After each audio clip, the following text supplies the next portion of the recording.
Pre, opinion mo. Pag-opinion ka lang, kailangan po pa ba talaga i-post sa social media yung opinion nyo? Opinion mo? Para lang kumalat sa maraming tao na ganito, ganyan? Hindi napigilan ni Wamos Cruz na maglabas ng saloobin niya matapos ang nilabas ni Christian Merck-Gray na video kaugnay sa birthday party ng anak niya.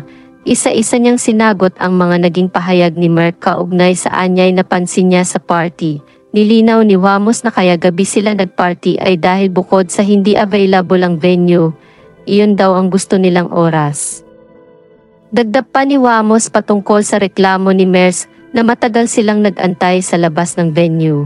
Maaga daw talaga ang inilagay nilang oras sa invitation dahil daw alam nila ma-Filipino time. Dagdag pa niya nang hihinayang daw sila sa bayad sa Okada kung saan ginanap ang party.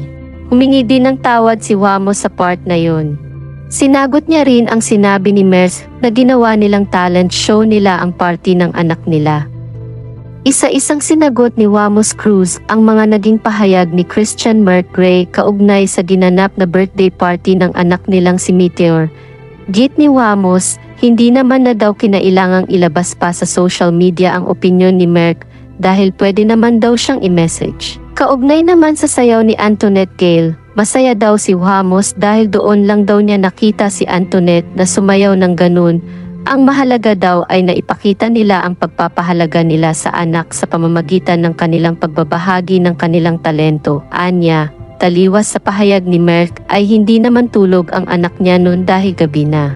Dagdag pa niya, sabit lang naman daw ito sa asawa niya na siyang imbitado, pero marami pa raw itong sinasabi. Ayaw daw sana niyang patulan ang taong ito pero nagmumukhang pangit daw ang birthday ng anak niya dahil sa mga sinabi ng taong ito. Samantala, binigyan diin ito ang naging highlight ng reaksyon ni Merck patungkol sa nanging performance nilang pamilya. Ayon kay Wamos, wala na raw pakialam si Merck kung gusto raw nila pasayahin ang anak sa pamamagitan ng kanyang pag-perform sa stage. Pinaghandaan daw nila yun, hindi lang para sa bisita, kundi lalo na sa anako nilang si Meteor. At di rin daw sila nabigo dahil nakita nila na masayang nanonood ang kanilang anak habang sila ang nagpe-perform. Ito naman ang naging pahayag ni Wamos. Hindi lang naman sa mga tao yung pag-perform. Namin sa anak ko yun, ginawa namin ang pag-perform na yan, hindi para magmayabang, hindi para magpakitang gilas sa ibang tao. Nag-perform kami para sa anak ko at pinaghandaan namin yun.